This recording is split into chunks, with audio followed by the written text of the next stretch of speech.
Nigeria reassures ECOWAS of its leadership role in the promotion of peace, democracy and development. Air Task Force of Operation Lafia Dole degrades another hideout in Sambisa Forest. Nigeria's First Lady honors members of God's Brigade, and these and more on Panorama today. With me, Rhoda Anonam.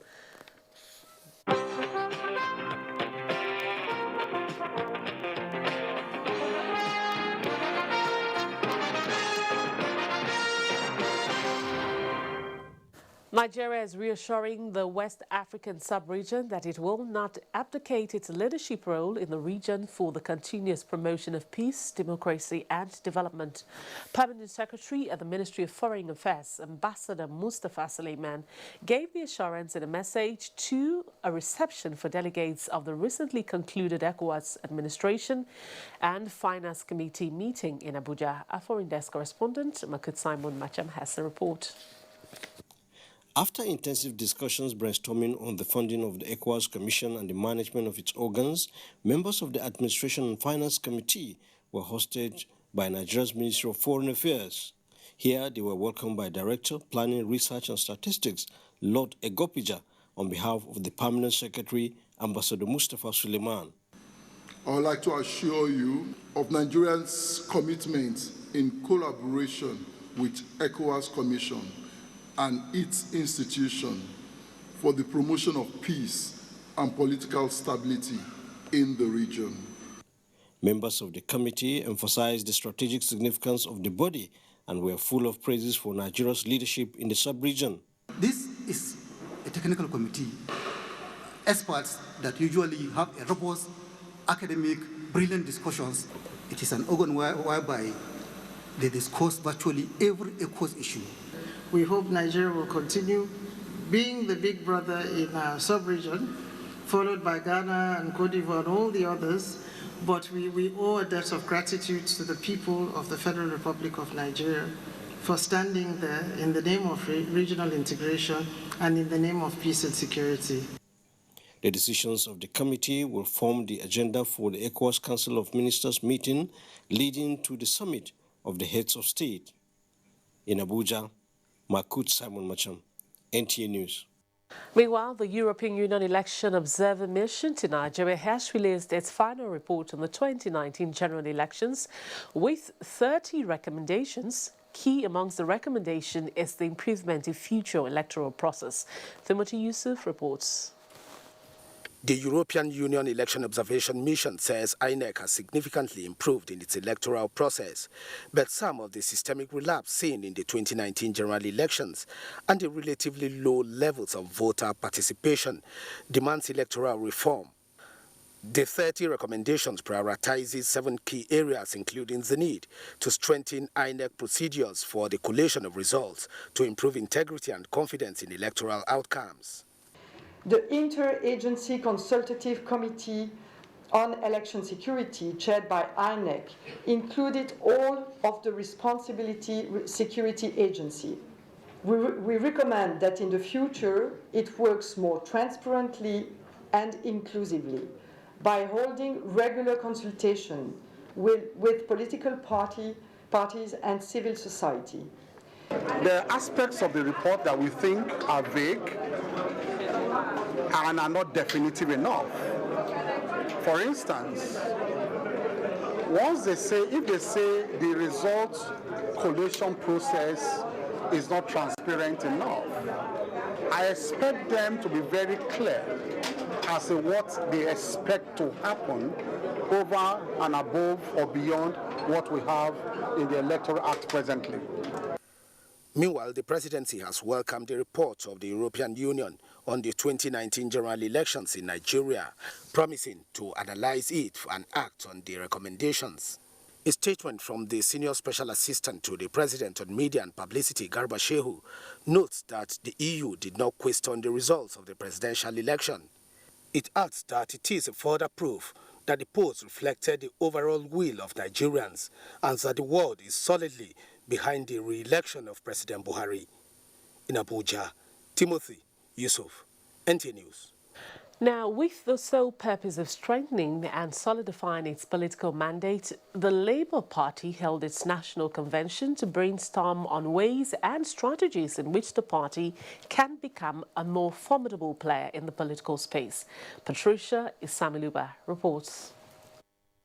It was a gathering of members of the Labour Party. The agenda was to elect new party officials and strategize on actualizing the vision and mission of the party for the next 4 years.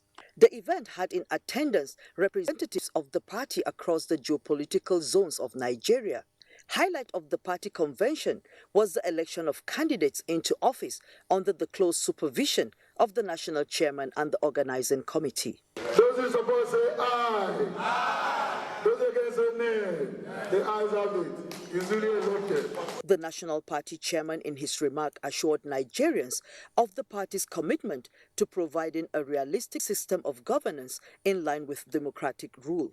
We have come to chart a new course for our great party by electing officers that will manage the affairs of our party for the next 4 years. The Labour Party will address the issue of political power, not as an end, but as a vehicle for national transformation and governance which is consistent with the tenets of social democracy. The newly elected officials on their part promised to discharge their duties in line with the party's vision, promising to promote service to the people rather than self. The office of the National Vice Chairman for the geopolitical zones, National Secretary, and Deputy National Secretary were among elective positions confirmed at the convention. Patricia Isamiluba, NTA News. And a report just reaching us says the Supreme Court has fixed the 5th of July 2019 to deliver judgment on the Osun governorship election. The acting Chief Justice of Nigeria, Justice Ibrahim Tanko Muhammad, led other 6-man panel of justices in hearing the appeal filed by the PDP candidate Ademola Adeleke against the victory of Governor Gboyega Oyetola in the election. Ademola Adeleke is challenging the verdict of the Court of Appeal, which nullified the judgment of the Osun State Governorship Tribunal. The Apex Court also ruled that the appellant should consolidate the 3 other cases that are related to the principal matter pending before it. The trial and the appellant court gave 2 dissenting judgments. And moving on, the Nigerian Air Force says its Air Task Force of Operation Lafia Dole has degraded another Boko Haram hideout in Sambisa Forest. In a statement by the NAF Director, Public Relations and Information, Air Commodore Ibukunle Daramola, the operation was executed on the 16th of June 2019 after persistent intelligence surveillance and reconnaissance mission revealed the presence of Boko Haram terrorists at the new camp with several structures hidden under the thick foliage of the forest. Accordingly, an Alpha jet was dispatched to the location with devastating effect on several of the camouflage structures and neutralizing the Boko Haram occupants. The Collapse Disarmament and Amnesty Initiative of Zamfara State Government will be revived and pursued with greater vigor and commitment towards addressing the prevailing security challenges in the state. The newly posted Commissioner of Police, Zamfara State Command, made this known at a media briefing in Gusau. Jamilu Ibrahim has more. It will be recalled that the immediate past administration in Zamfara State had in 2016 set up an amnesty and disarmament committee as part of strategies to restore a lasting peace in the state. Before the collapse of the committee in 2017, it succeeded in reaching out to some of the bandits in the bush who voluntarily surrendered some assorted weapons, including a rocket launcher. The new Commissioner of Police and Forest State Command, Osman Nakogu, says the initiative will be revived and pursued with all sense of sincerity and commitment towards achieving the set objective. CP Nakogu, who served as chairman of the committee when he was Deputy Commissioner of Police in the state, identifies dialogue and less use of force as panacea to the lingering security challenges that have bedeviled the state. In achieving peace, more of dialogue and less use of force is desirable. In 2016, dialogue was applied and it works. In 2017, the security agents were used, it also works to some extent. CP Nogogo says he will give premium to community participation, groups' engagement and interaction with traditional rulers for effective intelligence gathering in accordance with the initiatives of the Inspector General of Police. He applauded the zeal being displayed by the Zamfara State Governor Bello Muhammad towards the process of achieving a lasting peace and advocated for enhanced synergy amongst the various security agencies and the state for better result. In Gusau, Jamilu Ibrahim, NTA News. Now, the First Lady of Nigeria, Aisha Muhammadu Buhari, has emphasized the need for women to continue to be role models in various fields of endeavors. This, she says, will inspire the younger generation to contribute meaningfully to national development. Mrs. Buhari stated this at a dinner in honor of members of Guards Brigade, female military and police officers who participated at the parade during the maiden edition of June 12 Democracy Day celebration. State House correspondent Aliu Kabir reports. These are the smiley faces of the gallant female military and police officers who entertained both domestic and international guests with what many refer to as brilliant performance during the maiden edition of June 12 Democracy Day Parade at Eagle Square, Abuja. The discipline, passion, and the high sense of professionalism they displayed at the event is what attracted the First Lady of Nigeria to have resolved to honor them this evening with optimism of gingering them to do more in their service to the nation. It is with all sense of pride and happiness I watched your recent display of high sense of commitment, patriotism, professionalism, and dedication through your performance. On those landmark occasions, the accuracy, discipline, and focus with which you all carried at your assigned tasks is worthy of commendation. Mrs. Buhari is particularly delighted with their courage and confidence, as some of them are wives and mothers, yet they have broken the gender barriers to excel in what is generally believed to be a man's world.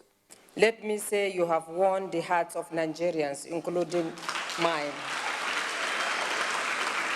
You have also endeared many young ladies and even men to join military service and contribute in the protection of our dear nation, Nigeria.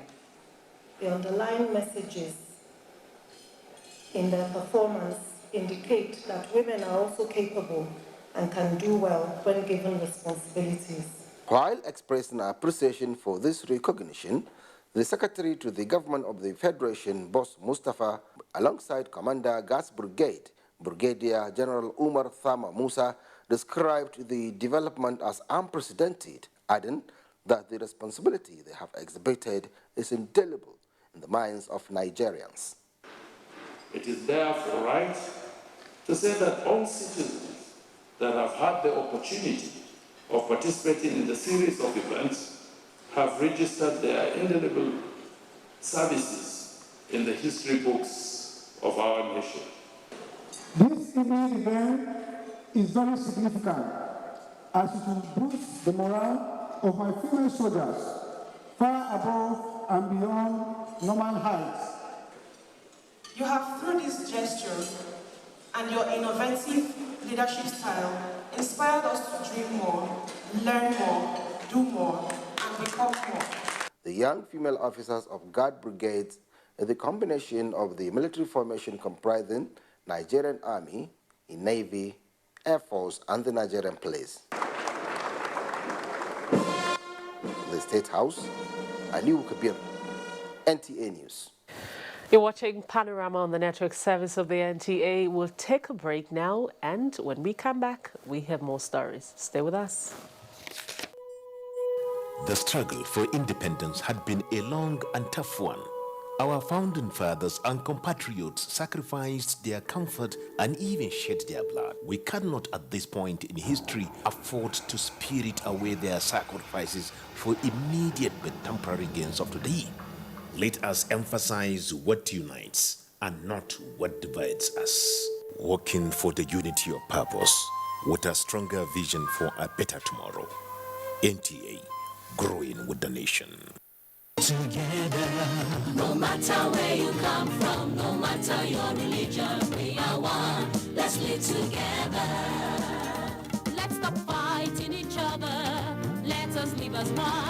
It doesn't matter where you come from, your tribe or religion, man, woman or child. It doesn't matter who you are. Put Nigeria first. No matter where you come from, no matter your religion, we are one. Let's live together. How can we develop when we're always in crisis? Families have become refugees in their country. No matter our differences, show some understanding. No matter where you come from, no matter your religion, we are one. Let's live together. Nigeria, the only country we can train with remarkable potentials to excel.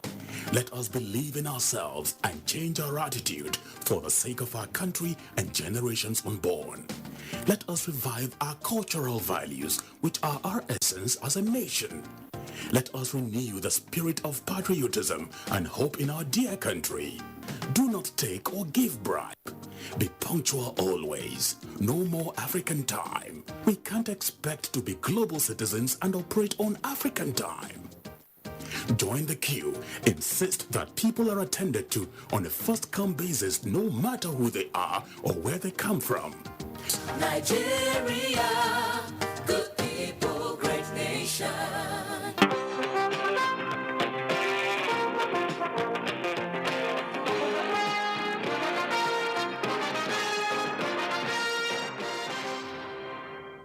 You're welcome back, and if you've just joined us, you're watching Panorama on the network service of the Nigerian Television Authority. Father's Day is a day set aside worldwide to honor and recognize the role of fatherhood. In Nigeria, the day is well celebrated, especially in most churches across the nation.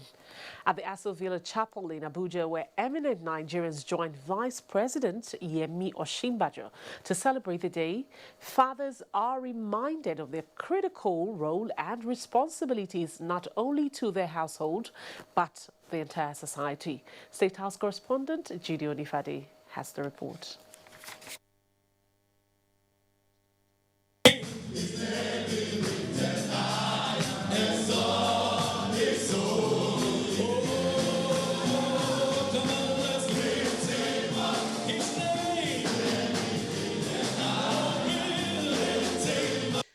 This is the mood here at the Aso Villa Chapel on this occasion of the 2019 Father's Day celebration. And there is every reason for the congregation's celebration, especially those who are fathers and those old enough to be fathers.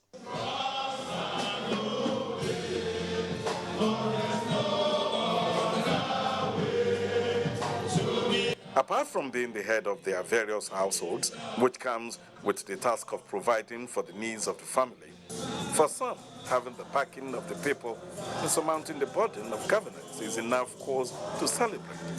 Every good deed has its reward, and this is true as the people present special artworks to President Muhammadu Buhari, Vice President Yemi Osinbajo, and the Secretary to Government of the Federation, Boss Mustafa, including service chiefs. Deputy Senate President Ovie Omagege receives a present, and also on behalf of the Senate President and the Speaker of the House of Representatives. And of course, the chaplain of the church, Sheyi Malomo, and the administrator, Reverend Isaac Ambi Peters. So much in terms of celebration, but it's also a time truth must be told. Train your children to follow your footsteps. The responsibility of a father is incredible indeed. And I think one of the most important is to teach our men, young men growing up, that they must honor women.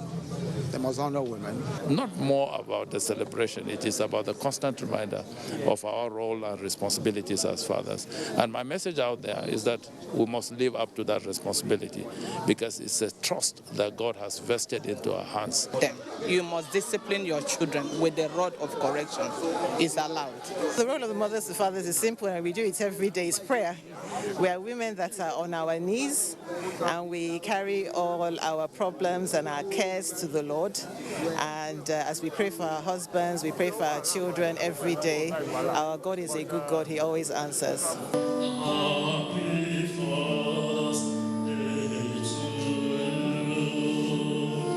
From the Aso Villa Chapel, Jide Onifade, NT News.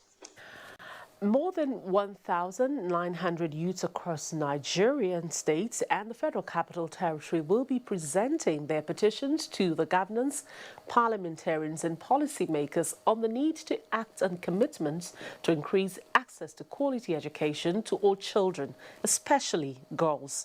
This is coming as the world marks the Day of the African Child with the theme Humanitarian Action, Children's Rights First. Olayin Kaujo reports.